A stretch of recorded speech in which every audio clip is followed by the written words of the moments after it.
chosen one. Listen, this is not a coincidence. Heaven pressed pause on everything around you just to get your attention right now. You have been whispering in the dark, "God, get me out of this." And those words have reached the throne. What you thought was an echo of despair was actually a call being answered. You are not invisible. You are not forgotten. The very fact that you are hearing these words proves that divine eyes have never left you. Every tear that slipped down your face in silence was counted. Every moment you felt unseen was noted in heaven's record. You cried, "Why me?" And the answer was, "Because you are chosen. You were never meant to blend in. You were meant to break patterns, to walk through storms others ran from, to prove that obedience, real obedience, is the key that opens prison doors." Right now, you are standing at the intersection of surrender and breakthrough. You want out, but God is teaching you to walk through. The escape you're praying for is coming, but not through avoidance, it's through alignment. The pain you feel is not punishment, it's preparation. You are being refined, stretched, and shaped for something that your comfort could never have created. As you cry, heaven moves. Angels are being dispatched not because you are strong, but because you are obedient enough to stay when it hurts. You're learning that obedience doesn't always feel like peace. It often feels like loss first. Yet this is where transformation begins, when your why dies and His will rises. You've prayed, "Lord, speak to me," but He has been speaking through silence. Sometimes the absence of answers is the answer He's teaching you to trust what you cannot trace. The dark places are not empty. They are classrooms where faith grows in the absence of sight. You may not understand the season, but heaven understands you perfectly. You've said, "God, get me out of this." But He's saying, "I'm about to get you, out of fear, out of self-doubt, out of disobedience disguised as delay. Because sometimes obedience hurts more than disobedience. Disobedience gives momentary comfort, but obedience builds eternal reward. The weight you carry now is the measure of the glory you will soon reveal. Beloved, I know you feel stuck. You've prayed, fasted, and still nothing seems to move. But look closer. God is not ignoring you. He's igniting you. The fire around you isn't meant to consume. It's meant to clarify.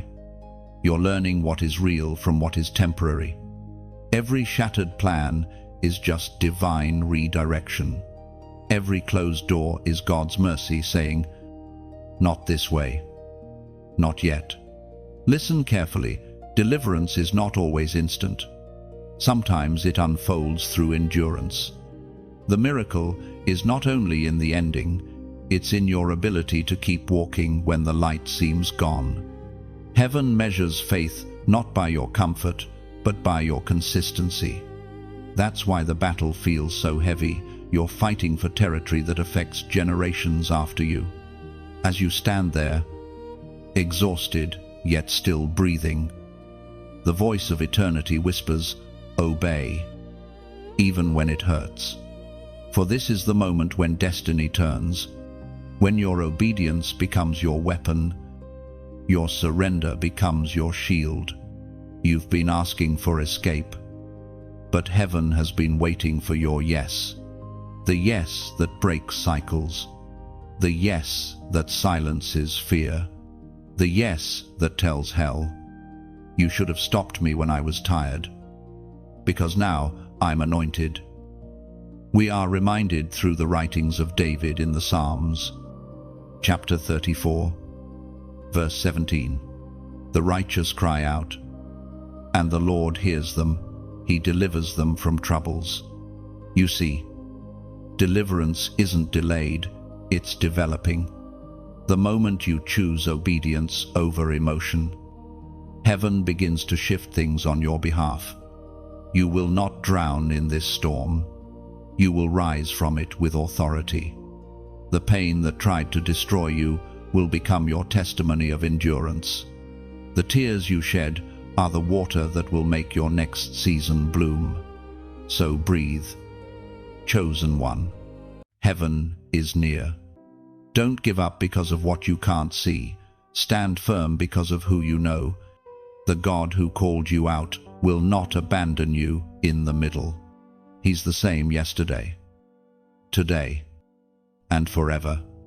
And this storm, it's not your ending, it's your elevation. If this word touches your spirit, pause for a moment of agreement.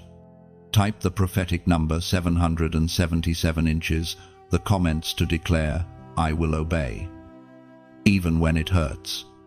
Like, share, and subscribe so the next chosen one, lost in their own storm, can find this light just as you did. You are not alone. You are marked. You are heard. And deliverance is already on its way. You've been carrying a weight that will not lift. Haven't you? You pray. You cry. You try to move forward. And still, it lingers, the heaviness that settles deep inside the soul. It feels like silence from heaven, like the heavens have shut their gates and your prayers have been lost in the wind. But the truth, chosen one, is that God's silence is not rejection. His silence is a strategy. When he stops speaking, he's often shaping. When he hides, he's often healing.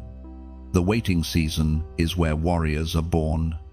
It's where your spirit learns the rhythm of heaven's patience. You think God isn't answering, but he is watching whether your faith can stand without feelings, whether you can trust him without a sign, because trust built only on visible answers is fragile.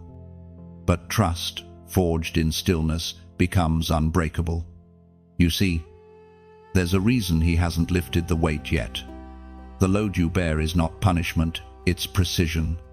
God is aligning something in you before he aligns something around you. He is teaching you the holy rhythm of rest, not inactivity, but trusting stillness. For you are learning that sometimes, before the promise manifests, your pace must slow so your roots can deepen. You've been saying, Lord, I'm ready. But heaven sees the parts of you still clinging to control. You want to walk by faith, yet your hands still grip the plan. And God, in his mercy, allows the delay so that your grip will weaken and your surrender will strengthen. Because obedience is not measured by how fast you move. It's measured by how still you stay when movement is impossible. The weight, this heavy silence, is actually the hand of God resting upon you. He's pressing not to crush, but to consecrate. He's quiet not because he's distant, but because he's near in ways you can't perceive. When a teacher gives a test, they stop speaking, and you, chosen one, are in that test right now. You have cried, God, where are you? And heaven's reply is gentle, I am right here. But I am not rushing this. For if he lifted the burden too soon, you would miss the transformation hidden inside it. The struggle you're facing is chiseling away the parts of you that can't enter your next season. Every unanswered prayer is carving endurance into your character. Every delay is stretching your trust until it can hold the weight of the blessing coming next. You must understand, he is not ignoring you. He is instructing you. The silence is the language of maturity. The pause is divine preparation.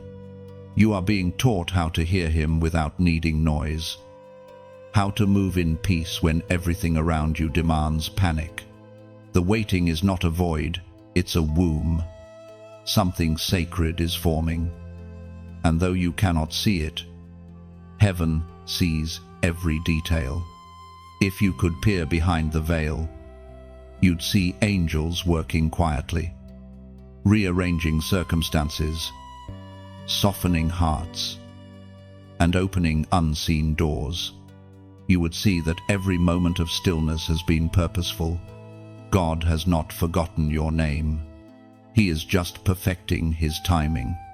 Because what he is about to release must match who you are becoming, and he refuses to give a divine promise to an unprepared heart. There is a difference between delay and denial. Delay means God is perfecting something. Denial means it's not part of his will. And right now, you are in divine delay, holy pause. Don't despise it. The same silence that frustrates you is the soil that roots your faith. Let it anchor you. Let it shape your patience into peace. Let it train you to listen not for noise, but for presence. Remember, the seed doesn't complain while it's buried. It simply waits until the soil gives way to light. And you, too, are buried in divine soil, hidden, not forgotten, covered, not cursed, pressed down, only so you can rise stronger later. The world will tell you to move, to rush, to fix everything on your own. But heaven whispers, be still. Stop running from the quiet. Stop fearing the pause. For it is in stillness that strength is renewed. The Spirit of God is recalibrating your heart to walk at his rhythm, not the world's. And when the appointed time comes, the same silence that confused you will become the stage for your sudden breakthrough. It is written in the book of Isaiah, chapter 30, verse 15. In repentance and rest is your salvation. In quietness and trust is strength. Hear that again, your salvation, your strength, your peace are hidden in quietness. This is not weakness. This is warfare fought in faith. You do not need to push, you need to trust. The battle belongs to God, and the weight you feel is a reminder that you are not built to carry it alone. So breathe, child of heaven. The delay does not define you, it develops you. The silence is not God's absence, it's his artistry. The weight you feel is temporary, but the strength it's building will last forever. When the season shifts, and it will, you'll understand why it had to take this long. For the same God who seems silent now will soon speak with thunder, and every unanswered prayer will find its echo in his perfect timing. Chosen one, you've come to the hardest part of the journey, where obedience no longer feels noble. It just feels painful. You've done everything you know how to do. You've prayed, fasted, listened, and still God is asking you to let go of something you love. It feels unfair. It feels cruel. But this is where true faith is refined, when obedience hurts more than rebellion ever did. You see, obedience is not proven by how loudly you praise God when everything makes sense. It's proven when you say yes through tears, when your hands shake, when your heart breaks, and still you choose to trust him. Every step you take in faith while wounded echoes through eternity. Heaven doesn't record comfort, it records courage. There's a sacred weight in saying, God, I'll do it even if it costs me. You may not see the reward yet, but every act of obedience plants a seed that cannot die. Even when your heart feels torn, heaven is writing your story in gold ink, because what you sacrifice in obedience, God returns multiplied and purified. Nothing surrendered in faith ever truly leaves your life. It simply returns in a higher form. You might say, why does it have to hurt? Because pain is heaven's pruning tool. God cuts not to punish, but to produce. The branches that bear fruit are the very ones he trims, because he knows they can bear more. So the pain you feel is proof that you are fruitful. If he's pruning you, it means he's preparing you for greater. Right now, your obedience is rewriting your spiritual DNA. You're breaking generational patterns simply by choosing to say yes where others said no. You're stepping into divine maturity, learning that obedience isn't about understanding, it's about trust. God doesn't ask you to agree with him. He asks you to follow him. When Abraham was told to sacrifice Isaac, his obedience looked like madness to others, but heaven saw worship. When Noah built the ark with no rain in sight, his obedience looked like foolishness, but heaven saw faith. And when Jesus knelt in Gethsemane and whispered, "Not my will, but yours," his obedience looked like loss, but it was actually victory. The same pattern unfolds in your life right now. What looks like loss will soon be revealed as divine leverage. The apostle reminds us in his first book of Samuel, chapter 15, verse 22, "To obey is better than sacrifice, and to heed is better than the fat of rams." Let that truth pierce your heart. To obey is better. God desires your obedience more than your offerings, more than your good intentions, more than your eloquent prayers, because obedience is love in action. You can say you trust God, but obedience proves it. Every time you choose obedience, you declare, "I believe his plan is greater than my pain." There's a reason your heart feels torn. Every act of obedience requires a small death, a death of pride, of preference, of comfort. But from every death, resurrection follows. You may lose something now, but what is coming will make sense of every sleepless night, every silent tear, every act of surrender. Chosen one, this is holy ground. You are not being punished, you are being purified. The very thing you are afraid to let go of may be the thing standing between you and your next miracle. God will never take something from you unless he plans to replace it with something that carries eternal weight. So, even as you stand in pain, don't let bitterness build altars in your heart. Let trust rise instead. Whisper, "I still believe," because obedience in pain is the most beautiful worship of all. Heaven leans close when a wounded believer still says yes. That yes becomes a sound the enemy cannot stand, a sound of surrender that shakes the foundations of darkness. There's a shift happening in your spirit right now. You are being prepared for deeper revelation, greater authority, stronger peace. The more it hurts, the closer you are to breakthrough. You are not being buried, you are being planted. Soon, you will see fruit where you once saw only ashes. So take a breath. Chosen vessel, the God who asked for your obedience will not abandon you in it. His hands are gentle. Even when they prune, his eyes are watching. Even when you can't see. And his promise stands unbroken if you obey. Even through the pain, deliverance will meet you at the next turn. Now, pause here and do something symbolic. Comment, "I still believe." It's not just a phrase, it's a prophetic declaration. When you type it, you're saying, "Even in pain, I trust you.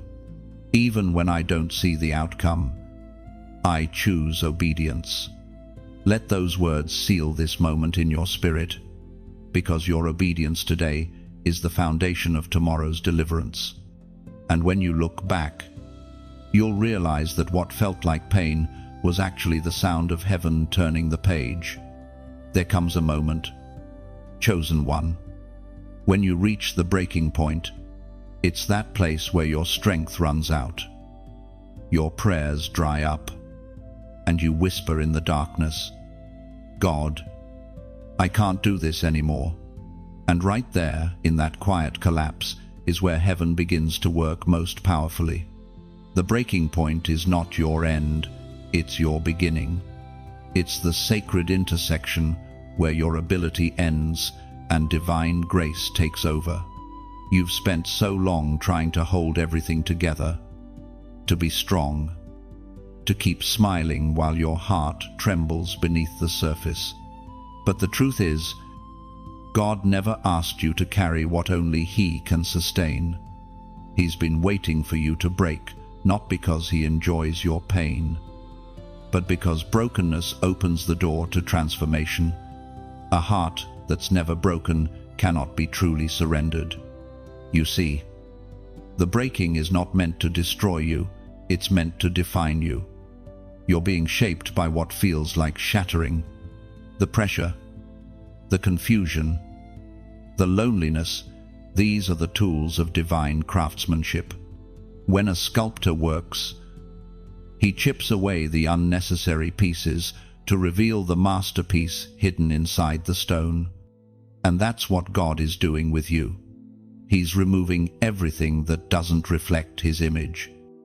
Every false dependency, every self-made strength. At the breaking point, pride dies, control fades. You stop striving to fix what only faith can heal. You stop trying to understand, and you start to trust. This is where the refining fire burns brightest, where your tears become prayers too deep for words. Heaven hears every one of them. You may not feel it, but your brokenness is not wasted, it's sacred. There's beauty in what's breaking, because when God allows something to shatter, He always intends to rebuild it better. The old structures of fear, of doubt, of control, they must fall, so that something new, something unshakable, can rise. Don't despise your breaking. It's proof that the potter's hands are still on you, and the potter never breaks what he doesn't plan to restore. Many have mistaken your breaking for failure, but heaven calls it formation. The oil of anointing never flows without crushing. The olive must be pressed before it produces anything valuable. Likewise, you are being pressed not to perish, but to pour. What's being crushed inside of you will soon flow as healing for others. This pain will not end with you. It will become power that delivers someone else. There's a mystery hidden in your weakness. You keep asking, why me? But maybe the question should be, why not me? Why shouldn't you be the one God trusts with this process? Why shouldn't you be the one through whom His glory is revealed? He knows your resilience. He knows your heart. And He knows that what feels unbearable now will soon be unshakable strength. As the apostle recorded in the second letter to the Corinthians, chapter 12, verse 9, "My grace is sufficient for you, for my power is made perfect in weakness." Let those words settle into your spirit like healing rain. His grace is enough, not your effort, not your knowledge, not your striving. His grace. It's not about what you can do, it's about what He is doing in you. Your weakness doesn't disqualify you, it qualifies you for supernatural strength. The very cracks you're ashamed of are the places where His light will shine through most brightly. You may think you've lost everything, but you haven't lost His presence. And His presence is everything. The storm that threatens to drown you is the same storm that will teach you how to walk on water. The darkness that frightens you is the same darkness where revelation is born. Every collapse has purpose. Every breaking has beauty. So, when you feel like falling apart, let yourself fall, but fall into His hands, not into despair. There's no safer place to break than in the arms of the one who made you. He catches every fragment, every shard of your heart, and begins to piece it together with threads of mercy. What will emerge from this process is not the same person who entered it. You will come out wiser, softer, stronger, more surrendered, more radiant with grace. Chosen one. Stop fearing the breaking. The pressure you feel is not punishment, it's promotion. You're being stretched for greater capacity. The pain is expanding your heart to hold the promise that's on its way. Don't fight what heaven is using. Don't rush the process. The potter's wheel may spin fast, but every turn is intentional. One day, you'll look back on this very season and realize that what felt like ruin was actually resurrection. You'll see that every tear watered a future joy. You'll understand that the breaking point was not where you lost everything, it was where you finally gained God. Hold on. The grace that carried you this far will carry you further still.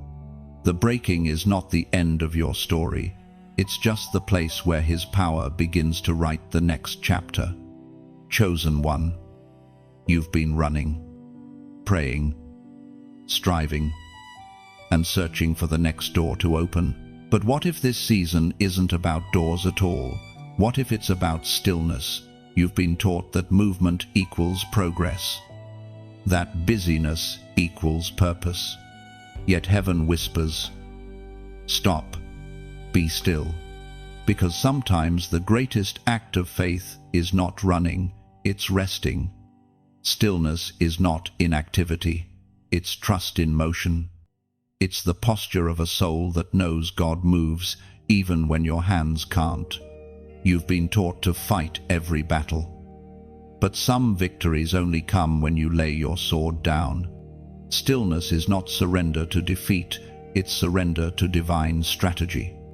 When you stop struggling, God starts shifting. You see, God's pace is different from yours. You want instant miracles, but He builds eternal ones. You measure time by minutes, He measures growth by moments of trust. And when you learn to stand still in storms, you discover something beautiful. The storm itself becomes your teacher. Every wave that once threatened to drown you begins to teach you rhythm, balance, patience, and strength. Sometimes stillness feels like delay, but in heaven's language, stillness is preparation. Think of an archer before the arrow is released. It's pulled backward first. The tension, the backward stretch, the pause, that stillness before flight. The pull doesn't mean defeat. It means distance is about to be gained. And that's exactly what's happening in your life right now. You've been stretched, pulled, and pressed into a holy pause. You're not being left behind, you're being aimed higher. What feels like stagnation is actually calibration. The Spirit is fine-tuning your heart so that when you move again, you'll hit the target heaven has set for you. We are reminded in the book of Psalms, chapter 46, verse 10, "Be still, and know that I am God." That verse is not a whisper, it's a command wrapped in comfort. Be still. Don't just pause outwardly. Quiet the noise within. Stop replaying every mistake. Stop trying to predict what God will do next. Know that He is God, and that means He is in control, even when you can't see the plan. Stillness doesn't mean apathy, it means alignment. It's like the calm surface of a lake reflecting the sky when you are still. You begin to reflect heaven more clearly. In chaos, you mirror fear. In stillness, you mirror faith. And the world around you needs to see that reflection, someone who can stand in peace while everything else trembles. Beloved, you are not behind schedule. You are exactly where grace needs you to be. The waiting is not wasted time, it's sacred investment. While you're waiting, heaven is building the unseen framework of your future. Like roots growing deep underground, your faith is spreading quietly in places no one sees. And soon, what was invisible will become undeniable. Maybe you feel guilty for stopping to rest, to breathe, to be. But remember, even God rested after creation. Rest is not rebellion, it's reverence. It's the trust that says, I don't need to control this, because my Father already does. The world moves fast, but the kingdom moves steady. Stillness teaches you to move at heaven's rhythm, to walk with purpose instead of panic. So pause, breathe, and listen. There's wisdom hidden in this quiet. Answers that shouting cannot reveal are being whispered to your spirit in stillness. And as you receive this, I want to speak to your heart with love if these words have been food to your soul. If this message has stirred something sacred within you, then help keep this table set for others, just as you were fed. Help feed another soul who's starving for hope, like a candle lighting another candle. Every share spreads light into someone's midnight. When you like, when you subscribe, when you give, you're not just supporting a voice, you're becoming part of the message itself. Each small act is a seed, and when you sow into what nourishes you, that seed multiplies in ways only heaven can measure.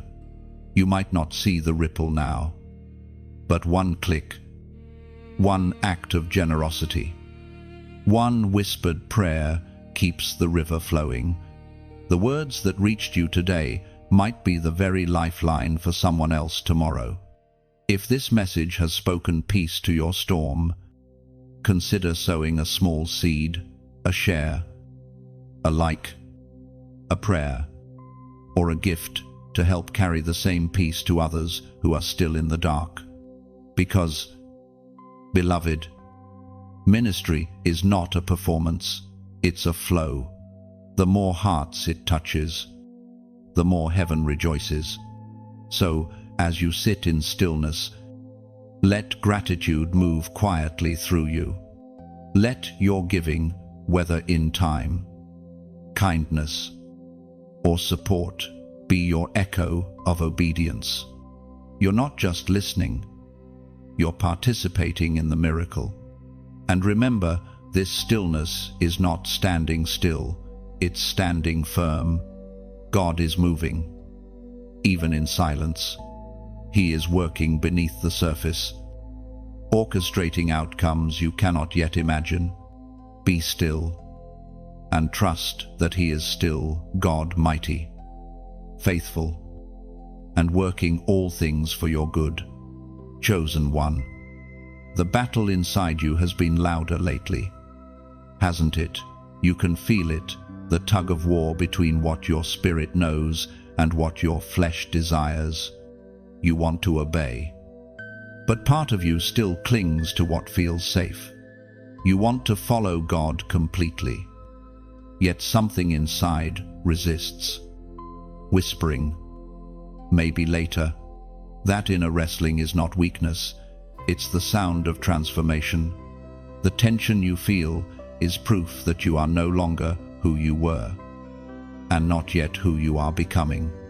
This season is a battlefield of obedience. Every time you choose to forgive when you want to fight, you win. Every time you choose purity over pleasure, patience over panic, surrender over stubbornness. Heaven records another victory. The flesh screams for comfort, but the spirit longs for covenant. And right now, heaven is cheering for your spirit to rise. You see, the flesh seeks shortcuts, the spirit seeks sanctification. The flesh wants pleasure, the spirit wants purpose. The flesh wants validation, the spirit wants vision. The two cannot walk together. That's why the battle feels constant. It's not just circumstance, it's spiritual alignment. God is calling you to master what once mastered you. There's a version of you that heaven sees disciplined, radiant, powerful, pure, and every moment of wrestling is the bridge that leads you there. You are not being punished by this struggle. You are being purified by it. Don't despise it. It's the evidence that the Spirit of God is alive and active in you. Heaven does not call perfect people. It calls willing ones. And willingness is proven in the wrestle. The same Spirit that raised Christ from the dead is fighting for dominance inside you, teaching your heart how to bow before divine order. Each battle you win in secret becomes a crown in the spirit realm. No one may see it now, but heaven applauds loudly every time you say no to darkness. The apostle wrote truth that burns through centuries in the letter to the Galatians, chapter 5, verse 17. For the flesh desires what is contrary to the spirit, and the spirit what is contrary to the flesh. That verse isn't just ancient wisdom, it's your daily reality. You are the meeting point of two worlds, the realm of dust and the realm of divinity. One part of you was shaped from the earth, the other was breathed by God Himself. The war you feel is the place where eternity and mortality collide. But remember this, whatever you feed grows. Feed your spirit, and it will rise. Feed your flesh, and it will rule. So, how do you win this invisible war? You don't fight it in your own strength. You surrender it. You bring the conflict to the altar daily and say, God, this part of me still needs your touch. The Spirit is not looking for perfection. He's looking for permission to lead, to heal, to fill every hidden place where compromise once lived. When temptation whispers, just one more time, remind yourself who you are. You are not ordinary. You carry too much destiny to keep returning to old chains. The things that once satisfied now feel bitter because your soul has tasted something higher. You can't unsee truth, and you can't unknow calling. The old version of you has expired. Stop renewing the subscription to your past. This fight inside is producing spiritual muscle. Resistance builds strength. Every temptation resisted sharpens your discernment. Every delay endured grows your patience. Every act of obedience increases your authority. You're not just surviving, you're training for reigning. This season is teaching you mastery over your own emotions, impulses, and fears. You're being called to rise above the noise, to walk by spirit even when the flesh screams for compromise. Don't expect the battle to end. Expect to get stronger. You are not meant to silence the war. You are meant to win it daily through surrender. There will come a day when what once tempted you will no longer move you. That's the fruit of obedience, the peace that follows consistent victory. And when you feel weary, remember this truth. Even Jesus wrestled. In Gethsemane, He faced the tension between desire and destiny, crying, "If it is possible, let this cup pass from me." Yet He chose obedience. He overcame flesh so that you could overcome too. The same power that sustained him now resides in you. Beloved, this struggle will not last forever, but what it builds in you will. The longer you walk with God, the quieter your flesh becomes. The peace you're praying for doesn't come from escape, it comes from surrender.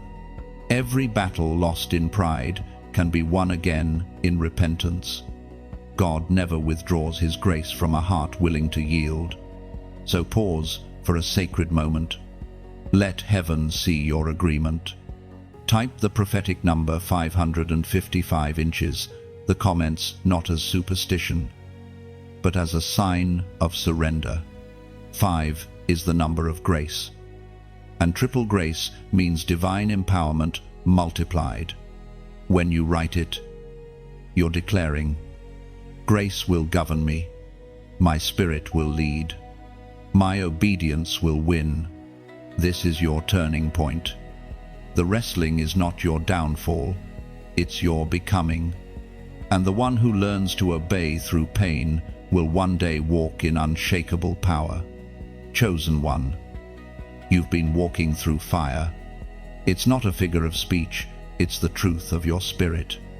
Everything around you seems to be burning: relationships, plans, expectations, even the sense of control you once held so tightly. You keep asking, God, why are you letting this happen? And the answer whispers softly, because I am purifying you. The fire you're in is not meant to destroy you, it's meant to define you.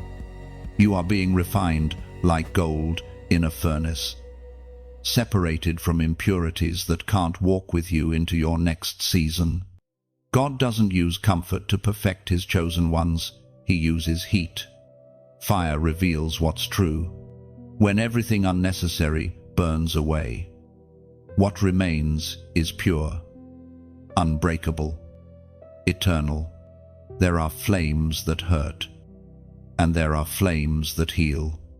The ones you're facing now are holy. They are heaven's way of burning away fear, insecurity, doubt, and everything false that has clung to your identity. You may feel stripped bare, but this is where divine authenticity is born. The version of you that's emerging from this fire will walk in clarity and power the old you could never carry. It's easy to praise God in comfort, but real faith is proven in the furnace, when you can still lift your hands while everything shakes. Heaven calls that worship. When you can still say, I trust you, while the flames close in. Heaven calls that strength. The furnace doesn't just reveal what's inside you, it reveals who is with you. The prophet Zechariah spoke of this mystery in his book, chapter 13, verse 9. I will refine them like silver and test them like gold. Those ancient words are alive in you today. You are the fulfillment of that refining process. The heat is proof that God has marked you for purity. If he left you untouched, it would mean he had no further use for you. But the very fact that he's turning up the temperature means he's preparing you for greater purpose. Fire has two effects. It either consumes or transforms. For those who resist it, it destroys. For those who surrender to it, it reveals glory. You are learning how to yield to the fire instead of fighting it. You're realizing that surrender doesn't mean giving up, it means giving over.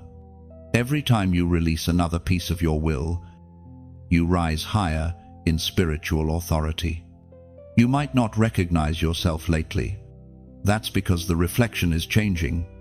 The person emerging from this process carries peace where panic used to live, patience where haste used to rule, wisdom where fear once whispered. You are becoming more like him, steadfast, radiant, unmovable. Fire teaches lessons that comfort never can. It teaches dependence because you can't survive it alone. It teaches humility because pride burns quickly. And it teaches gratitude because when you walk out, you realize you were never alone in the flames. So don't curse this furnace. Beloved, thank God for it, because everything that's burning away right now will make room for something holy to rise. The ashes under your feet will become the soil of your next miracle. What you lost in the fire, you will find again in glory multiplied, purified, and wrapped in divine favor. Soon, you'll notice something new. The heat will begin to lessen. The smoke will clear. The very flames that once terrified you will no longer touch you. And when people look at you, they'll wonder how you survived. But they won't see the scars, they'll see the shine. They'll see light in your eyes that can't be dimmed. They'll hear wisdom in your voice that only comes from walking through fire with God. You will not come out smelling like smoke. You will come out carrying the fragrance of heaven, proof that you endured, that you trusted, that you let obedience guide you when comfort couldn't. Chosen one, don't fear the fire anymore. Embrace it. Let it finish its holy work. You are being refined for influence, for leadership, for divine impact. The pain you feel now is the shaping of destiny. When gold melts, it doesn't lose value, it gains purity. That's what's happening to you. One day soon, you will thank God for this season, not because it was easy, but because it was necessary. You'll understand that without the fire, you would still be carrying weight that was never meant for your next chapter. The flames didn't come to destroy you, they came to prove you. And now, the proof of your faith will shine like gold in the sight of all who doubted your endurance. Chosen one, there is a silence in your life right now that feels almost unbearable. The kind that echoes in your prayers. The kind that makes you wonder if heaven has turned away. You've cried out, but no answer has come. You've knocked, but no door has opened. You've done everything you know to do, yet the silence stays. It's not that God isn't speaking, it's that He's teaching you how to hear in a new frequency, how to listen beyond words. This, beloved, is the silent test. Heaven gives it only to those mature enough to endure it. It's not punishment, it's promotion, disguised as stillness. When heaven hides, it's never to abandon you, it's to reveal what you've truly built your faith upon. Will you still obey when the applause is gone? Will you still believe when the feeling fades? Will you still worship when the music stops? In the silence, every motive is exposed. Are you serving because of love or reward? Are you faithful because of blessings or devotion? The silence clarifies. It separates performance from purity, habit from holiness. God is not ignoring you. He's inviting you into deeper intimacy, the kind that doesn't rely on signs but on surrender. There are moments when He withdraws the visible so you can discover the invisible. You used to recognize His presence through emotions, goosebumps, tears, warmth in prayer. But now He is training you to sense Him through truth, not feelings. He wants your faith to be mature enough to say, even when I can't feel you, I still know you are here. Think of a parent teaching a child to walk.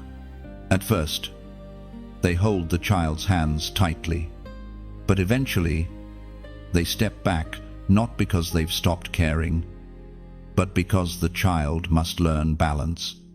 The parent's presence is constant, even if unseen. That's how God is with you now. He has stepped back to strengthen your faith muscles, to teach you how to walk by trust, not sight, Job understood this test. He cried, "I go forward, but he is not there, backward, but I cannot perceive him." Yet he followed with faith's fiercest declaration, "But he knows the way that I take."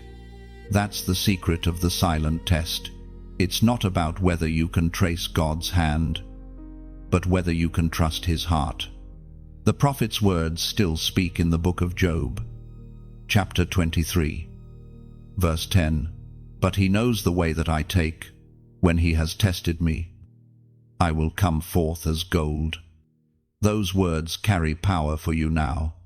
You are in the testing ground of gold. Every unanswered prayer, every quiet night, every moment when you wonder if God is listening, all of it is refining you. Gold is not made in comfort, it's forged in pressure and silence. Heaven is not punishing your prayers, it's perfecting your perseverance. You are learning the language of trust that only silence can teach. Because if God always spoke, you would depend on his voice, not his nature. But when he's quiet, you're forced to remember his character, and that remembrance becomes your anchor. Don't mistake divine stillness for divine absence. When heaven seems silent, God is actually speaking through circumstances, through timing, through inner conviction. You might not hear words, but you will see signs, the subtle kind that only the spiritually mature notice. A door closing, a delay, a gentle stirring in your heart to wait. These are whispers louder than thunder to those who've learned how to listen. You've prayed for deeper faith. This is how it's built. The silence you hate is the soil where unshakable trust grows. One day, you'll thank God for not answering too quickly, because had he spoken then, you would have settled for what was temporary. Now, he's preparing what's eternal. So don't rush out of this silence. Don't panic in it. Instead, lean into it. Let it teach you. Let it purify your intentions. Let it become sacred instead of scary. Because once you learn to find peace in the quiet, no storm can ever steal it again. The most powerful believers aren't those who hear God every second. They're the ones who trust him even when he seems far. And you, chosen one, are becoming one of them. You're learning to walk through silence with steady steps, to breathe through uncertainty with calm faith. Heaven calls this maturity. And soon, the silence will break. You'll hear a whisper again, not loud, but unmistakable. A gentle nudge that says, "You made it." And you'll realize that the quiet was never empty. It was filled with his unseen presence, shaping you, strengthening you, preparing you for what's next. When heaven hides, it's because the lesson is sacred. You are not being ignored. You are being invited to trust deeper, to believe stronger, to stand taller. The silence isn't a void, it's a vow that God is still with you, even when all you have left is faith. Chosen one, you've noticed it, haven't you? The silence you endured has started to echo differently, not as emptiness, but as clarity. Yet now, a new test has begun. People are walking away. The ones you thought would stand beside you forever have turned aside. Friends have grown distant. Support has faded. And suddenly, the circle feels smaller than ever before. You look around and whisper, "God, where did everyone go?" And heaven answers quietly, "I removed them so you could hear me more clearly." Sometimes, isolation is not rejection, it's redirection. God will strip away every voice that competes with his, every influence that clouds your discernment. every comfort that keeps you from seeking Him completely. The loneliness you feel right now is not a punishment, it's a purification. You're being repositioned for intimacy with the one who never leaves. You see, divine separation always precedes divine elevation.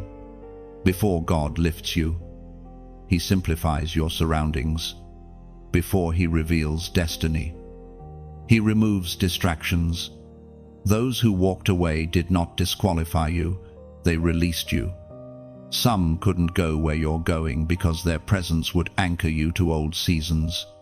Others were never truly against you, they were just not assigned to your next chapter. Either way, what left you was meant to leave. It hurts. I know. You gave your heart, your loyalty, your prayers, and in return, you received distance and silence. But remember, rejection is often protection. What feels like abandonment is sometimes heaven's way of clearing the stage for divine performance. God is doing something in private that could never have happened in a crowd. Think of Joseph betrayed by brothers, forgotten in prison, misunderstood at every turn. Yet every abandonment was a step toward his throne. Had his brothers not rejected him, he never would have reached Egypt.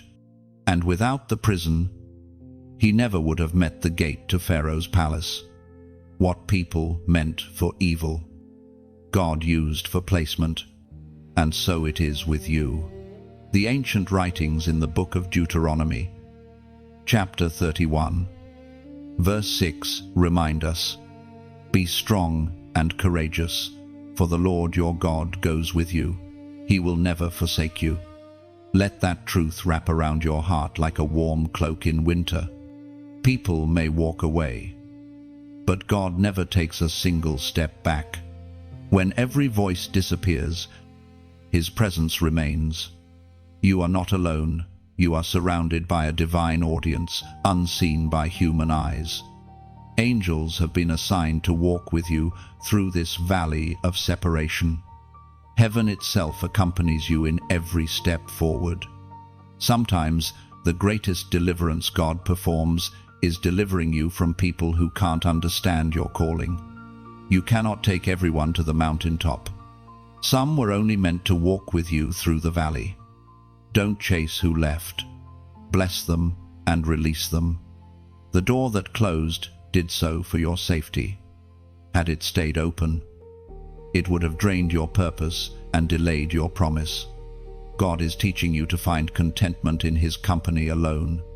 When everyone else walks away, He whispers, "Now you'll learn how to lean on me." And what begins as sorrow soon becomes serenity. You'll find a peace that doesn't depend on company, a joy that doesn't need validation, a strength that flows quietly from solitude. This isolation is holy. It's the divine womb where new strength is birthed. Every prophet, every warrior, every chosen vessel has walked through this same lonely road. Elijah sat under the juniper tree thinking it was over, but heaven sent provision in the wilderness. David fled to caves. Yet those caves became songwriting studios for psalms that changed the world. Jesus Himself withdrew from the crowds to pray alone. Loneliness has always been the forge where leaders are formed. And now, you too are being forged. Every step through this quietness is shaping endurance. You are learning to love without needing to be loved back, to give without expecting return, to obey without recognition. You are learning that solitude is not emptiness, it's sacred space between you and your Creator. So dry your tears. Chosen one, those who left did not take anything from you that God intends to use. You have lost people, but you have not lost purpose. You have lost support, but not supply. The one who called you is still writing your story, and the next chapters will make sense of every goodbye. Before you move on, pause here for a moment of reflection. Let heaven hear your agreement and seal your healing in faith. Comment, "I release them." It's more than words, it's worship. It means, I let go of who left. I trust God's separation. I believe my circle may shrink, but my destiny will expand. When you type it, you're declaring freedom from bitterness and making room for divine replacements. Because every person who walked away made space for someone heaven sent to step in. And soon, you'll see that what felt like loss was actually God's way of clearing the path for greater connection, deeper peace, and higher purpose. Chosen one, you've weathered the silence, the loss, the fire, the tests, and still, here you stand. You've faced storms that should have broken you, yet something inside refuses to collapse. But now, in the middle of the wind and thunder, a new sound begins to rise, not chaos, but a whisper. It's not shouting for your attention, it's waiting for your stillness. And when you finally quiet your fears, you hear it, the voice in the storm. The voice of God doesn't always sound like thunder. Sometimes it sounds like a sigh that brings peace. The world screams for your panic, but heaven whispers for your trust. The voice in the storm is gentle, but it carries the power to shift everything. It doesn't always change the storm around you. It changes the storm within you. You've prayed for God to calm the waves, but He is first calming you. Because if peace only comes when everything is perfect, it will never last. But when peace lives in your spirit, it commands calm even when the sea rages. That's why He speaks softly in the middle of chaos, to teach you that His whisper is stronger than the wind. It's written in the first book of Kings, chapter 19, verse 12. And after the fire came a gentle whisper from God. Those words are alive in your present moment. The whisper is coming not to instruct your mind, but to anchor your soul. It tells you that you are not forgotten, not abandoned, not adrift. The God who spoke galaxies into being is now speaking personally to your heart, saying, I am here. When Jesus stood in the boat as the storm raged, He didn't shout at the disciples to row harder. He simply said, Peace, be still. And creation obeyed its creator. The sea knew His voice. That same voice still echoes through your life today.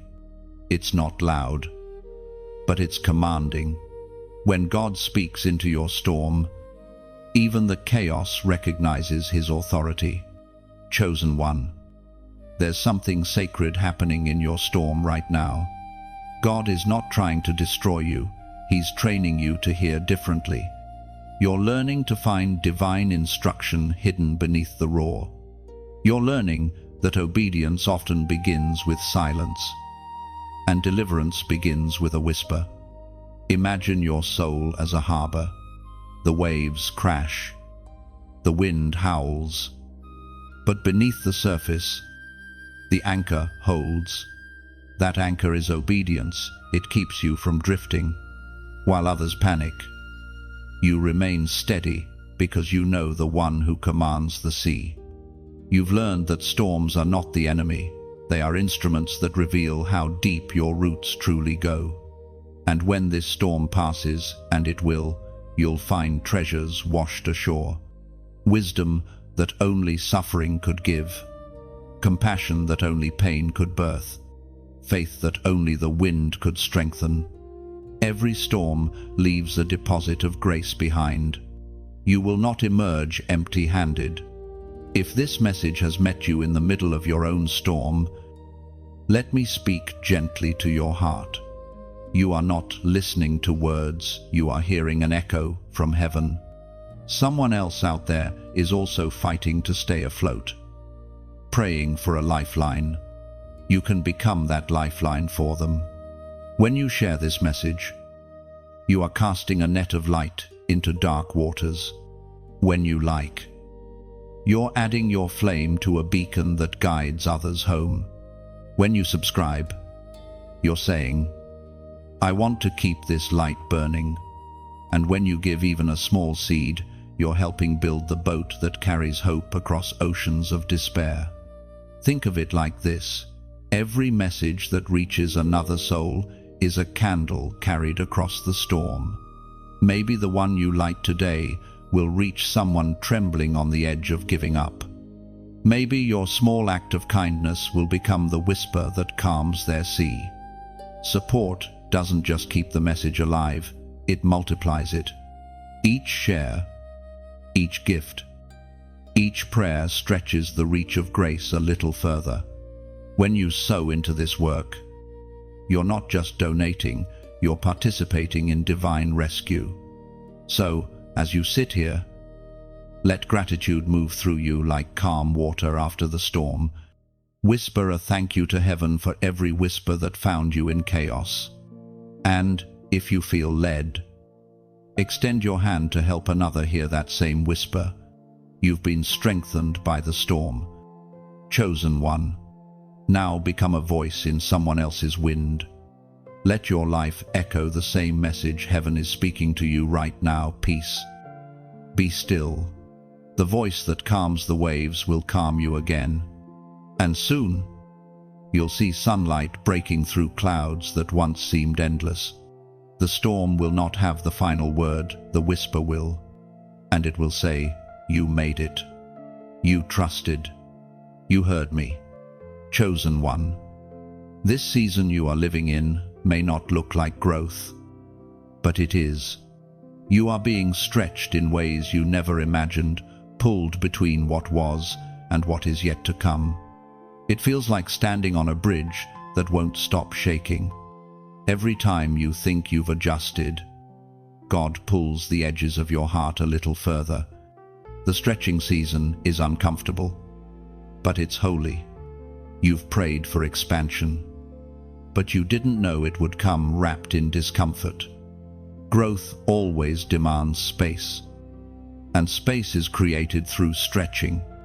God is enlarging your capacity not just to receive blessing, but to handle it, to carry it with maturity and grace. He's expanding your patience, your compassion, your wisdom, and your endurance. You can't see it yet, but heaven sees your roots digging deeper even as your spirit stretches upward.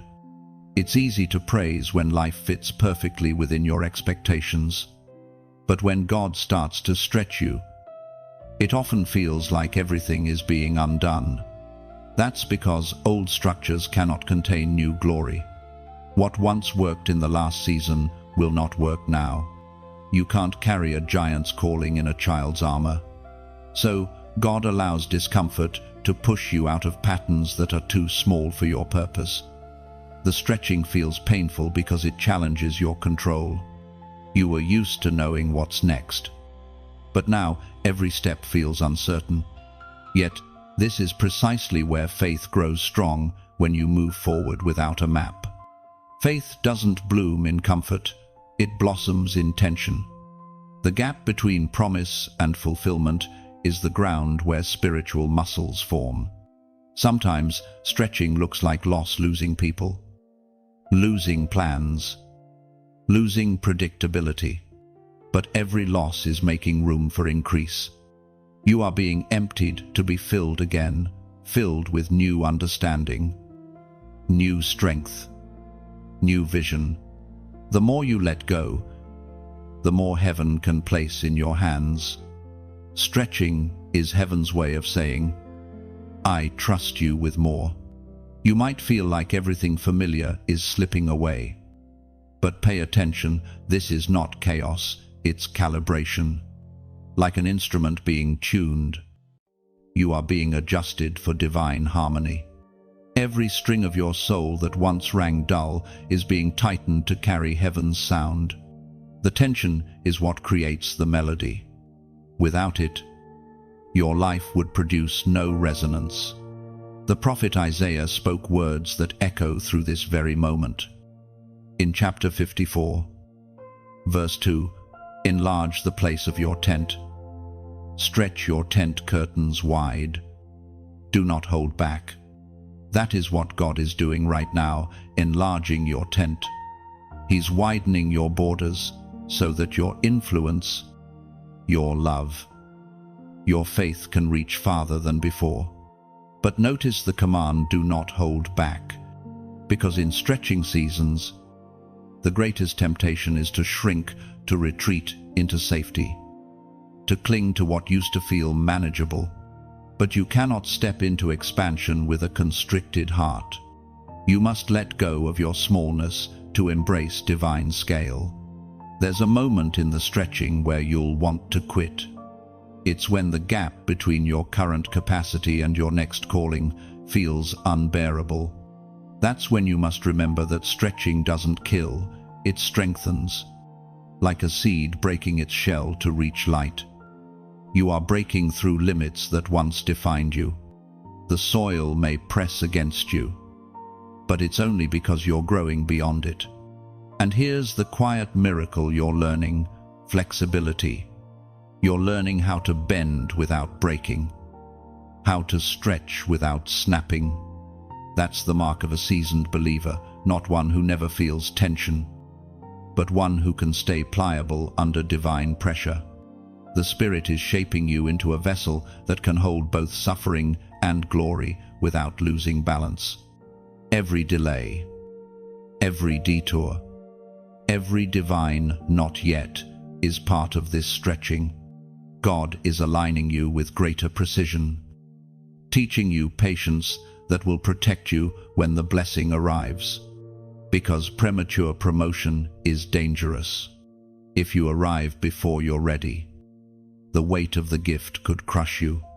But through this process, He's ensuring that when the doors finally open, you'll walk through steady, wise, and strong. So yes, it hurts.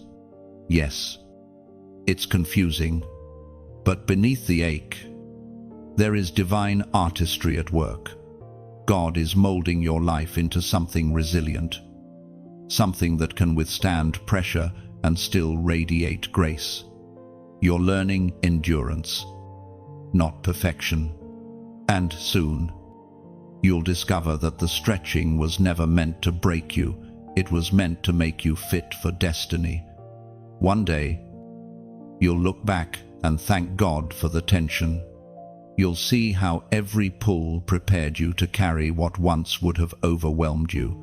You'll realize that your capacity increased not because life got easier, but because you became stronger. So, beloved, don't resist this stretching. Don't run from what feels too tight. Let God finish the work. Because when He's done, you won't just be expanded, you'll be established.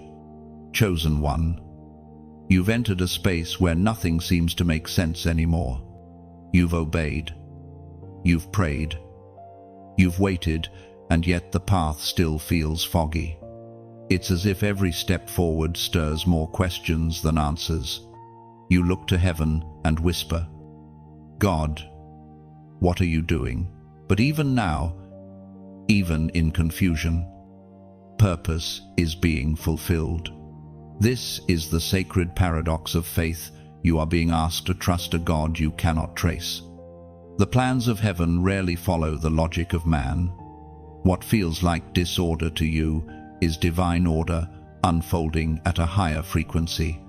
The confusion is not chaos, it's construction. You are standing in the middle of a masterpiece that has not yet revealed its full picture. You see, when God builds, He often begins in mystery. The foundation is laid in silence. The design is hidden beneath dust and delay. You only see fragments, moments that seem disjointed. painful, or even meaningless. But in the unseen realm, every detail connects with perfect precision. The brushstrokes of heaven are forming an image that will only make sense when you step back and see it from eternity's perspective. Faith is the bridge between confusion and clarity. It is the choice to say, even if I don't understand this moment, I trust the one who does. You don't need to make sense of it, you just need to stay surrendered. Because when you cling to understanding, you limit what God can reveal. But when you release control, you make room for miracles. You might feel like you're standing in a storm of contradictions, promises that haven't yet come true, prayers that seem unanswered, doors that remain shut. But the truth is, divine timing is not denial. God delays only to deliver deeper. Every not yet is a setup for something more complete than you imagined. You think he's late, but he's actually layering purpose into your waiting. The wisdom of the ancient writings in the book of Proverbs, chapter 3, verse 5 reminds us, "Trust in the Lord with all your heart and lean not on your own understanding." Those words are the anchor of your current season. They remind you that your understanding has limits, but his plan does not. You are not required to figure it out. You are called to walk it out. When you stop leaning on understanding, peace begins to bloom where confusion once ruled. Understanding demands answers. Faith rests in presence. You may not know why, but you know who, and that is enough. God's silence is not abandonment, it's alignment. He's aligning your perspective with his promise, your timing with his timeline, your desires with his design. Every detour is deliberate, every delay divine. When he hides the why, it's because he's perfecting the when. Think of a tapestry being woven. From the underside, it looks like chaos, threads tangled, colors mismatched, patterns unclear. But when you flip it over, it reveals an intricate picture. Each thread is central to the whole. That's how your life looks from heaven's side. You see tangled moments, God sees divine artistry. So don't panic in confusion. Don't let unanswered prayers make you doubt your purpose. Even when you can't see his hand, his fingerprints are all over your story. The doors that didn't open were not rejection, they were redirection. The relationships that ended weren't failures, they were pruning. Every seemingly random event is part of a calculated grace that refuses to waste a single tear. Confusion is often the prelude to revelation. The darker the night, the closer the dawn. God allows misunderstanding to prepare you for insight. When the clarity comes, and it won't just explain your pain, it will exalt his purpose. You'll look back and see that every disappointment was an answered prayer in disguise. For now, all you need to do is stand still and breathe. Stop trying to solve the mystery, be still within it. Let your faith be stronger than your logic, because one day, the same situation that made you cry, why? God will make you whisper, "Now I understand." You are being taught divine trust, the kind that no circumstance can shake, even if the path twists, even if the sky stays gray. You are walking in the will of God. You are not lost, you are led. The shepherd knows the terrain, even when the sheep do not. And right here, in this moment of holy confusion, heaven invites you to respond in faith. Type the prophetic number 888 inches, the comments. It symbolizes new beginnings and divine renewal. When you write it, you're declaring, even when nothing makes sense, I still trust His plan. Let that number become your banner of surrender and expectation. For soon, the fog will lift, and you'll realize the journey was never random. It was revelation in motion. God didn't forget you. He was forming you. And when understanding finally arrives, it will come wrapped in gratitude. Chosen one. There comes a moment in every divine journey when the heart finally exhales and says, I surrender, not as defeat, but as recognition, acknowledgement that God's way is better, wiser, higher. You've wrestled long enough with questions, fears, and timing. You've tried to steer destiny with trembling hands, but now you're learning that real power is found not in control, but in surrender. You thought strength meant holding on, but heaven has been teaching you that true strength is letting go of outcomes, of explanations, of the need to understand every detail. You are learning to trust without sight, to yield without fear. And that is where breakthrough begins, right at the intersection of exhaustion and obedience. Surrender is not the absence of action, it's the presence of alignment. When you stop forcing, you start flowing. When you stop demanding, you start discerning. God's will has been waiting for your yes, not your performance. You've been running, striving, pushing.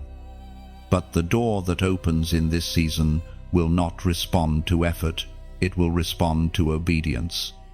The surrender God is asking of you is not about losing your dreams, it's about laying them down long enough for Him to resurrect them correctly. He's not asking you to bury hope, He's asking you to return ownership. Because what belongs to God cannot die, it only transforms. The moment you release control, heaven releases completion. There is a deep peace that arrives when you finally say, not my will, but yours. That sentence doesn't make the pain vanish, but it makes it purposeful. The storms don't necessarily stop, but the fear does. You stop fighting against what God is using to shape you. You stop pleading for escape and start praying for endurance. You begin to see that obedience is not about understanding, it's about trust. Surrender doesn't make you smaller, it makes you lighter. It removes the burdens you were never built to carry. You were never meant to play God in your own story. When you finally let Him take the pen, the plot may twist, but the ending becomes glorious. The holy words found in the Gospel of Luke, chapter 22, verse 42 remind us, not my will, but yours be done. That prayer was spoken by Jesus in the garden, moments before betrayal and crucifixion. It wasn't uttered in comfort, it was whispered through agony. Yet in that surrender, salvation was born. The greatest victory in history came from the greatest submission. That same principle echoes in your life now. Every time you choose obedience over self, something eternal awakens within you. When you surrender, you're not giving up, you're giving over. You're exchanging anxiety for assurance, chaos for calling, burden for blessing. You're saying, God, even if it costs me everything, I'd rather be in your will than in control of my own. That's not weakness, that's worship. And when you take that posture, heaven moves swiftly. Doors that were sealed begin to open. Confusion begins to fade. Peace, the kind that logic cannot explain, begins to settle deep in your bones, because surrender realigns everything, your pace, your posture, your perception. Some of the battles you've been fighting weren't meant to be fought, they were meant to be handed over. every sleepless night, every restless thought, every moment you've tried to fix what only faith could heal. He's asking for those now. When you surrender them, you'll feel something lift. That's the weight of control leaving your spirit. Beloved, surrender is not an event, it's a lifestyle. Every morning, you wake and say, Lord, I trust you again. Every challenge becomes an altar where you lay your will down once more. And in that rhythm of surrender, divine strength flows endlessly. Look around, everything in creation surrenders. Rivers surrender to gravity and reach the ocean. Seeds surrender to soil and birth life. The sun surrenders to night and rises again. Even the wind yields to unseen currents that guide its course. You are part of that same divine rhythm. Your surrender doesn't break the flow of destiny, it completes it.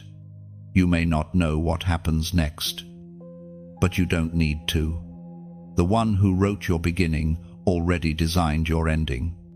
He's not improvising your life, he's orchestrating it. And every note, even the dissonant ones, are being woven into a symphony of redemption. So let go. Chosen one, let go of the guilt, the timing, the what-ifs, the urge to make sense of it all. Rest your striving heart in the hands that never fail. You're not losing ground, you're finding peace.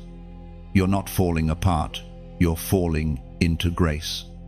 And when heaven looks upon you in this moment, it sees what it loves most, a surrendered soul, still trembling, still human, but completely yielded. That's where miracles begin. That's where deliverance unfolds. That's where your next chapter quietly starts to bloom. Chosen one. Something is shifting. You can feel it quietly, subtly, yet undeniably. The air around you has changed. What once pressed down now begins to lift. The weight you carried for so long is starting to lighten. It's not that every circumstance has turned, but that you have. You are different now. Something in your spirit has settled. The storm that once terrified you no longer has the same power, because surrender has rewritten your strength. This is the season when the tables begin to turn, not because you forced them to, but because you obeyed when it hurt most. God has watched every hidden yes you whispered in private, every tear you buried in prayer, every step of faith you took in the dark. Nothing was wasted. Every act of obedience was a seed. And now the first sprouts of harvest are breaking through the soil of your struggle. You are standing at the threshold of divine reversal. The things that once broke you are about to bless you. The pain that once felt purposeless is now producing peace. The very situations that seemed like setbacks are being redefined as setups. Heaven has been arranging details behind the scenes, weaving together threads that once looked torn apart. What felt like delay was actually divine choreography. You've walked through nights of silence, fires of testing, valleys of rejection, and every one of them was necessary. The pain was preparation. The loss was instruction. The waiting was incubation. And now, the winds of change are blowing. The tables are turning not just in circumstance, but in perception. You're beginning to see with new eyes, to understand what once confused you, to recognize the wisdom hidden within every wound. The sacred words written in the book of Romans, chapter 8, verse 28, speak directly into this moment, and we know that in all things God works for the good of those who love Him. You've quoted that verse before, but now you feel its truth. You've lived it. You've seen how even the ugliest pieces of your story are being rearranged into something breathtaking. What once made you bitter is making you wise. What once made you fearful is making you fearless. The pain did not defeat you, it defined you. Look back for a moment. Can you see it? The pattern that was invisible while you were in it. Every heartbreak that redirected your path. Every closed door that spared you from disaster. Every delay that kept you aligned with the right timing. All of it was mercy in disguise. God never abandoned you. He was simply working behind a curtain you weren't meant to lift yet. There's a rhythm to redemption. It rarely happens all at once. Instead, it unfolds quietly, piece by piece, like dawn spreading across a dark horizon. You wake one day and realize the heaviness is gone. You look around and realize you're standing in places you once only prayed to reach. You recognize that the peace within you is greater than any chaos around you. This is what divine turnaround feels like, not fireworks, but deep fulfillment, not loud vindication, but quiet restoration. God doesn't always prove your enemies wrong by humiliating them. He proves them wrong by elevating you. Your victory will speak for itself. And when people see the transformation in you, they won't understand how you endured. They'll see the brightness in your eyes and wonder where it came from. But you'll know it came from the fire, the waiting, the surrender, the trust. You'll realize that what tried to bury you became the soil of your growth. Don't be surprised if old things start fading away faster now. When the season shifts, what no longer belongs begins to fall off naturally. The doors that once resisted you will now open without effort. The opportunities that once eluded you will begin to seek you. Favor is recognizing your name again because obedience has unlocked it. But remember, when the tables turn, stay humble. The same God who lifted you is the one who sustained you in silence. The purpose of blessing is not pride, it's testimony. Your story isn't ending in restoration just for you. It's ending this way so others can see what obedience produces. The proof of your faith is not only in your survival, but in your gentleness after survival. You still love. You still forgive. You still shine, and that's how heaven shows its power. The tables are turning. Yes, but not to elevate your ego. They're turning to elevate your influence. People who once doubted you will now seek your wisdom. Situations that once drained you will now define your destiny. You will walk back into rooms that once rejected you, not for revenge, but to redeem them with grace. You've reached the edge of a new chapter. Chosen one. The turning of the tables is not a twist of fate, it's the reward of faith.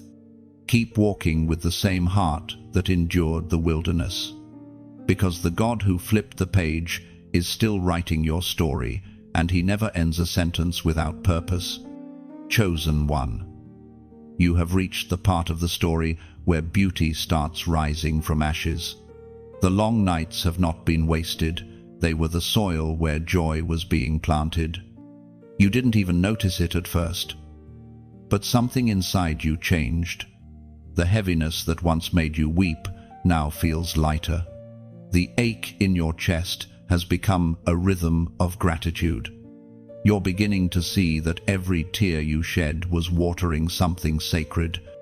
There is a divine exchange happening in your life right now. Heaven is taking what was bitter and turning it sweet, taking what was broken and making it beautiful.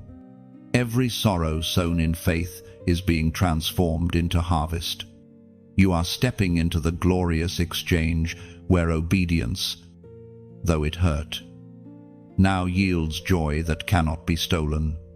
This is not a small joy, it's deep, mature, unshakable.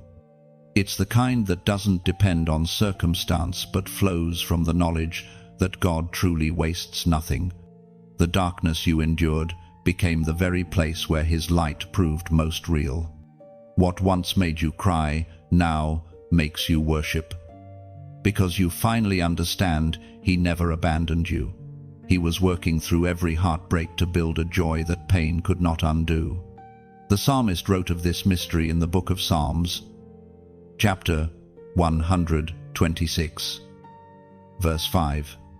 Those who sow in tears will surely reap with songs of joy. And now, you are living that verse. You are the living proof that tears are not a sign of weakness, they are sacred seeds. Every time you chose to obey when your heart was breaking, you planted joy. Every time you forgave instead of retaliating, you planted peace.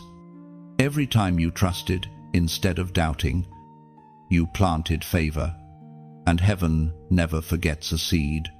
You see, the harvest of joy doesn't come overnight. It grows quietly, beneath the surface of your pain. It sprouts in unexpected places, in laughter you thought you'd never hear again, in peace that arrives without explanation, in opportunities that appear where there was once only loss. The fields of your sorrow are beginning to bloom. Beloved, this is a holy moment. You're not just receiving restoration, you're receiving revelation.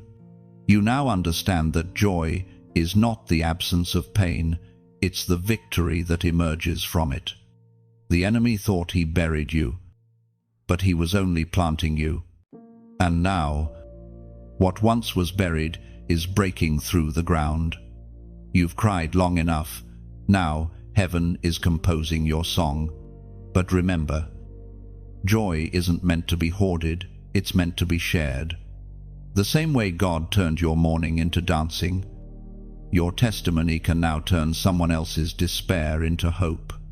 And this is where you can take a quiet, simple step of obedience. If these words have found you in a deep place and lifted your spirit, let your gratitude ripple outward, like a candle that lights another. Your sharing multiplies light. When you light this message, you help it reach someone who's still in the dark. When you share it, you carry comfort to a soul too tired to pray. When you subscribe, you stay connected to the flow of messages that feed your faith. And if you feel led to give, think of it not as payment but as planting. Every offering, small or great, becomes another seed of joy, one that helps sustain and spread the very words that once helped you breathe again. Imagine someone miles away. On the edge of giving up, your gift could be the bridge that carries hope to them. The truth is, ministry is like a river. It flows strongest when many hearts pour into it. You are not just a listener, you are part of the flow. Your support keeps this river of encouragement running clear for others who thirst for a word of strength. So, pause for a moment and reflect on how far you've come. You've survived storms that should have drowned you, fires that should have consumed you, loneliness that should have silenced you.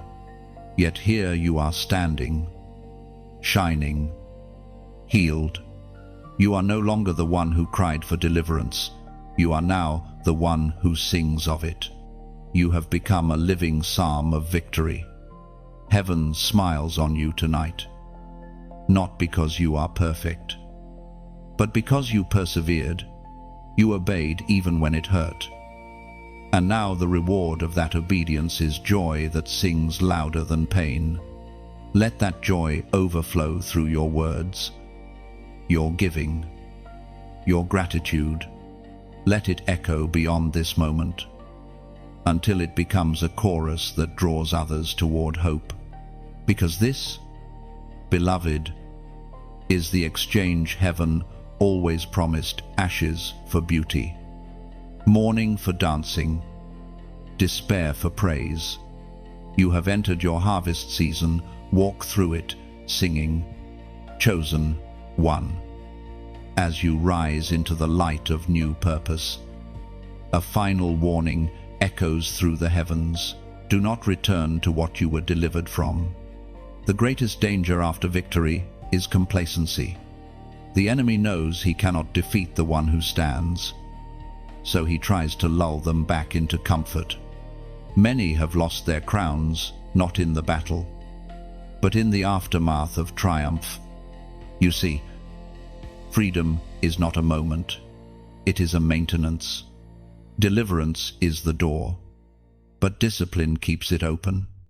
The same vigilance that brought you through the storm must guard you in the calm. When God sets you free, He does not erase temptation, He gives you authority over it. The test of maturity is not whether you fall, but whether you return to the same chains willingly. There is a pattern that repeats throughout history. Those who were once faithful begin to drift when abundance arrives. Israel sang songs of deliverance at the Red Sea, yet built idols in the wilderness. Samson carried supernatural strength, yet lost it in the lap of distraction.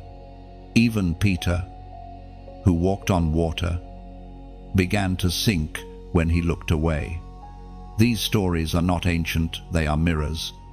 They warn us that yesterday's obedience cannot sustain tomorrow's victory. The enemy does not mind your progress if he can make you forget your purpose. He does not fear your anointing if he can keep you entertained. He knows that a distracted believer is as harmless as a defeated one. That is why his attacks change form after breakthrough. The roar turns into a whisper. The opposition turns into comfort. Chosen one. This is where discernment becomes your shield. You must learn to recognize the subtle signs of spiritual regression, the sudden dullness in prayer, the fading hunger for the word, the quiet justification of old habits. Sin rarely re-enters through the front door. It sneaks in through apathy. The same enemy who once screamed to stop you now speaks softly to slow you down. The Spirit warns through the writings of the Apostle Peter. Chapter 5, verse 8. Be alert and sober-minded, your enemy, the devil, prowls like a roaring lion seeking to devour. This alertness is not paranoia, it is awareness. It means living awake, refusing to let success sedate your spirit. You've been through too much to go back. The scars on your soul are reminders of what you've overcome. Do not let nostalgia become your snare. What once felt familiar may now be fatal to your purpose. There will be moments when the past calls you sweetly. Old patterns will whisper, just one more time. But every time you return, you delay the future. You cannot heal in the same place you were broken. The door you walked through to freedom was sealed behind you for a reason. To go back would mean breaking what heaven closed. Remember, deliverance without discipline becomes a cycle. You were not rescued to repeat. The fire that refined you must keep burning, or the cold of compromise will creep in again. Feed your spirit daily with truth, prayer, and praise. Stay near the presence that freed you, because the same light that saved you is the only light that can sustain you. You must also guard your environment. Not every voice that once walked with you should walk with you now. Some people are tied to your past, not your promise. Their conversations pull you backward. Their habits stir old weaknesses. Their presence dulls your discernment. Loving them does not require living like them. Grace does not mean returning to bondage. The danger of returning is that it never feels dangerous at first. It feels comfortable. It feels familiar. It feels easy. But comfort is often the cloak of compromise. What begins as a small indulgence soon grows into a slow drift. The road back to chains is always paved with small excuses. Chosen one, hear this truth deeply. God's greatest blessings require continued stewardship. The oil on your life must be protected. The anointing you carry can be quenched not by attack, but by neglect. You are now a vessel of light, and light attracts both seekers and shadows. Be wise. Not every invitation deserves your presence. Not every platform deserves your voice. The final warning of heaven is not meant to frighten you, it is meant to fortify you. You have walked through too much fire to play with sparks again. The same God who delivered you will strengthen you, but you must remain watchful. Your consistency is the proof of your consecration. Do not be like those who celebrate victory and then forget vigilance. The journey is not finished until faith becomes sight. You are still on sacred ground, still part of an unfolding plan. The Lord who began this good work in you will finish it, but you must keep walking. So, stand firm. Keep your gaze fixed on the path of light. Let gratitude be your guardrail and humility your armor. Every sunrise that greets you is another chance to stay aligned with heaven. And when the enemy tries to lure you back, remind him, there is nothing behind me worth losing what's ahead. You are no longer who you were.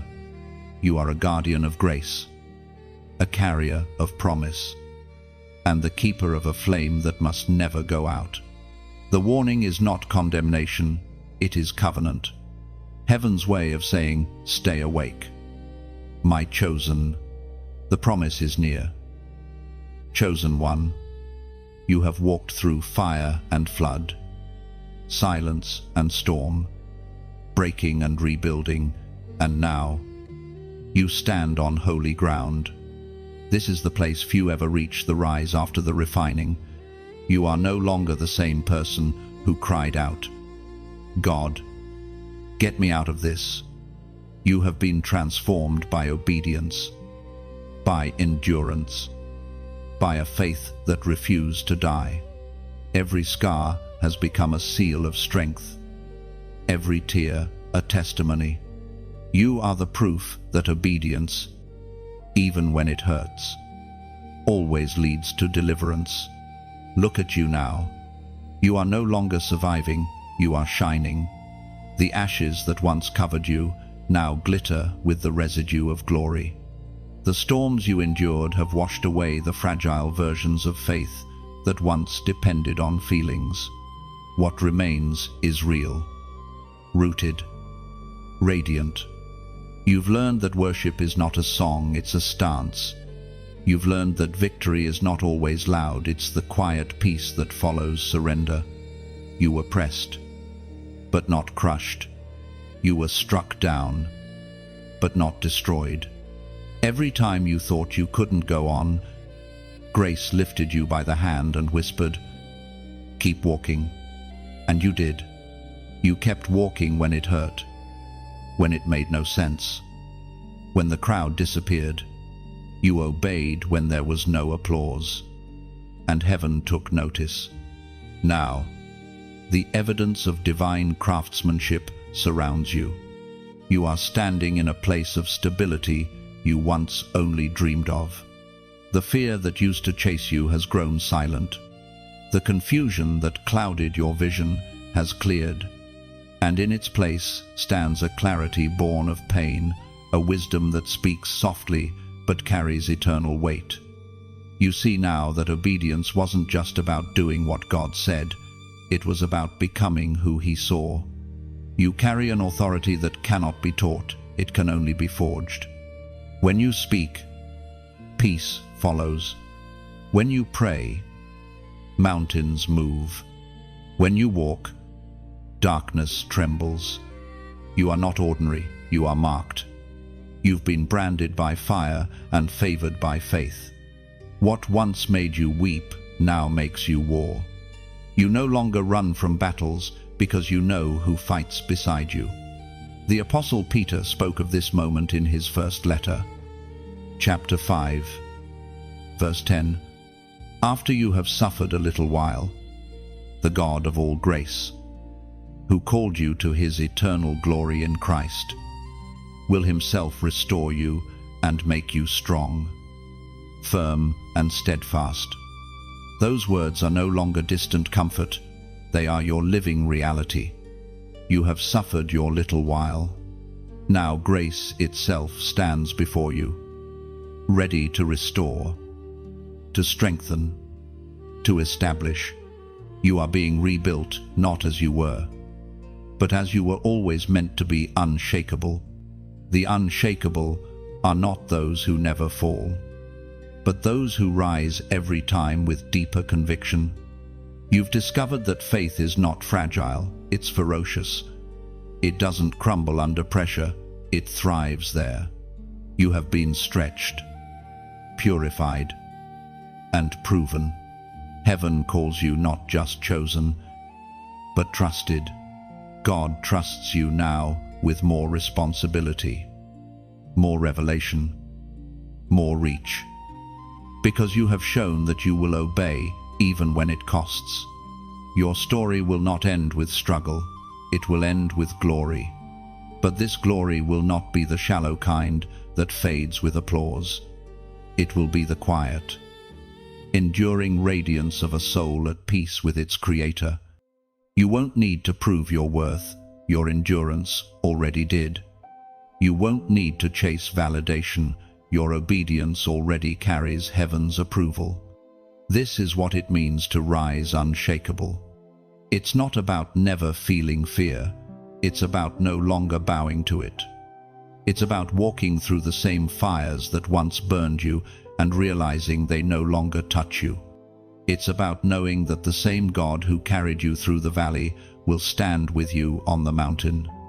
And as you rise, you become a lighthouse for others, those still in the valley, those still in the storm. They will see your light and know it's possible. You won't need to preach it. Your peace will preach it for you.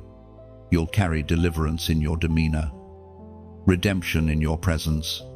People will feel safe around you because heaven has found a resting place within you. Chosen one. This is the culmination of obedience, not comfort, but calling. You were never meant to blend in, you were meant to blaze. You are the living evidence that pain can become purpose, that surrender can birth strength, that faith can turn fear into fire. Now, as you stand on this mountaintop of restoration, look back not in regret, but in reverence. Every valley shaped you. Every unanswered prayer guided you. Every loss made room for what truly mattered. You are not who you were before the breaking, you are better. You've learned that deliverance isn't escaping the storm, it's becoming the storm's master through trust. The heavens watch, proud of what you've become. The same angels who once guarded your weary steps now celebrate your rise. And the Father, who wrote your story from the beginning, smiles, not because you are perfect, but because you are faithful. You are living proof that His promises stand, that His word never fails, that His love delivers without fail. So walk forward now, chosen one, into the light of your new season. You are refined, restored, and radiant. You are God's unshakable one, born of obedience, forged in fire, crowned with glory. Chosen one, you've reached the end of this divine journey, 17 steps of fire, faith, and fulfillment. Every word you've heard, every truth that resonated, was heaven's way of saying, you made it. You've walked through valleys of breaking and stood on peaks of restoration.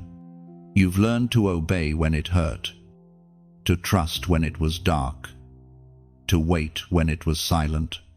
And now, you stand crowned not by man, but by mercy. Look back and see the path behind you. Every struggle became strength. Every loss became language for those still lost. You are not the same soul who began this message. You are refined gold, glowing from within. Your journey is not just testimony, it's a torch. Somewhere out there, another heart is crying, God, get me out of this, and your light will help them find the way. If this message has stirred something inside you, don't keep it hidden. Let it ripple outward.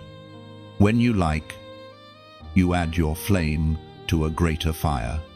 When you share, you extend light to another who's still searching in the dark. When you comment, you join the echo of heaven's agreement on earth. And when you subscribe, you keep walking with this growing family of believers who refuse to give up before the miracle. This is more than content, it's a covenant, a meeting place for the weary, a voice for the chosen, a home for the faithful. Together, we're building an altar of hope in a world starving for truth. So pause, breathe, and if this word has found you at the right time, let gratitude flow. Type something from your heart below your amen, your I receive it, your yes, Lord. Let heaven see your echo. Until the next word, keep shining. You are His, always.